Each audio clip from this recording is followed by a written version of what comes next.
কোষ্ঠকাঠিন্য নিরাময়ে লেবুর রস সঙ্গে মেশাতে হবে বিশেষ তেল। কিভাবে খাবেন সেই মিশ্রণ?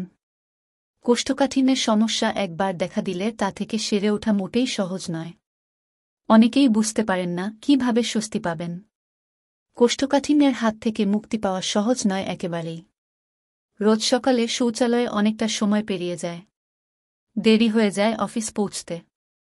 কোষ্ঠকাঠিন্যের সমস্যা থাকলে সময়ে অফিস যাওয়া শুধু মুশকিলই নয়, অসম্ভব ব্যাপার। বাইরের খাবারের প্রতি ঝোঁক, শরীরচর্চা না করা, এমন বিভিন্ন কারণে কোষ্ঠকাঠিন্য নিয়ে নাজেহাল অনেকেই। এই রোগের হাত থেকে মুক্তি পেতে চেষ্টাও কম করেন না বেশিরভাগ মানুষ।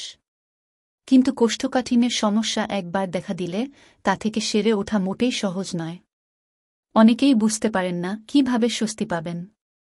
নেট প্রভাবী এবং পুষ্টিবিদ সোনিয়া নারঙ্গ সম্প্রতি ইনস্টাগ্রামে কোষ্ঠকাঠিন্যের ঘরোয়া টোটকার খোঁজ দিয়েছেন। সকালে তো অনেকেই ইসদুষ্ণ জলে লেবুর রস মিশিয়ে খান। সেই পানীয়েই 1 চা চামচ অলিভ অয়েল মিশিয়ে নেওয়ার পরামর্শ দিয়েছেন তিনি। সোনিয়ার কথায়, সকালে খালি পেটে এই টোটকা করলে মাত্র 4 সপ্তাহেই সমস্যার সমাধান হবে। অলিভ অয়েল আর লেবুর রস কীভাবে কোষ্ঠকাঠিন্য নিরাময়ে সাহায্য করে? 1. অলিভ অয়েল প্রাকৃতিক লুব্রিক্যান্ট হিসাবে দারুণ কাজ করে।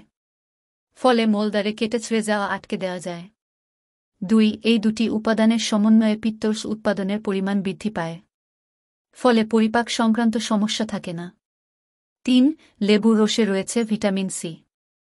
অ্যান্টিঅক্সিডেন্টে সমৃদ্ধ অলিভ অয়েল। এই দুটি উপাদান অন্ত্রের স্বাস্থ্যরক্ষায় বিশেষভাবে সাহায্য করে। তবে সোনিয়া জানিয়েছেন, শুধু অলিভ অয়েল এবং লেবুর রসের উপর ভরসা করলে চলবে না।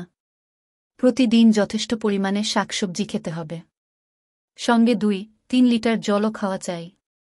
ঘুমের স্বাভাবিক চক্র যেন ব্যাহত না হয়, সেদিকেও খেয়াল রাখতে হবে।